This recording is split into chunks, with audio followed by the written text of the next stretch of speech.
আজকে আপনাদের দেখাবো কিভাবে প্যাকেট সেরেলাক তৈরি করতে হয়।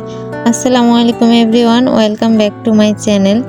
এখানে 10 থেকে 24 মাস বয়সী বাচ্চার সেরেলাক্স নিয়েছি। যেহেতু আমার বাচ্চার বয়স 21 মাস, তাই আমি এই সেরেলাক্সটাই ওকে দিই। সেরেলাক্সটা গম ও চার ফলের। প্যাকেটে সব কিছু লেখা আছে কিভাবে আপনারা তৈরি করবেন। তো সহজে কিভাবে আপনারা এই সেরেলাক্সটি তৈরি করবেন সেটাই আজকে আপনাদের দেখাবো। 5 মিনিট ধরে পানিটা ভালোভাবে ফুটিয়ে নেব। পানিটা যখন হালকা ঠান্ডা হয়ে যাবে তখন একটা পাত্রে ঢেলে নেব। বাবুর কতটুকু দরকার ততটুকু পরিমাণে আমি পানি ঢেলে নিচ্ছি। তারপর ওকে আমি প্রায় 2-3 চামচের মতো দিই ওর ক্ষুধা অনুযায়ী। বাচ্চা কতটুকু ঘনত্ব খেতে পারে সেই পরিমাণ অনুযায়ী আপনারা তৈরি করবেন।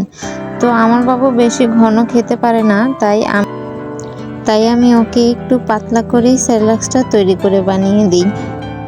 গম ও ফলের এই সেরেলাক্সের পাশাপাশি ওকে আমি বাসায় হোমমেড সেরেলাক্সও দিই। ওটা হচ্ছে চালের তৈরি, ওটাও কোনো এক ভিডিওতে আপনাদেরকে দেখাবো।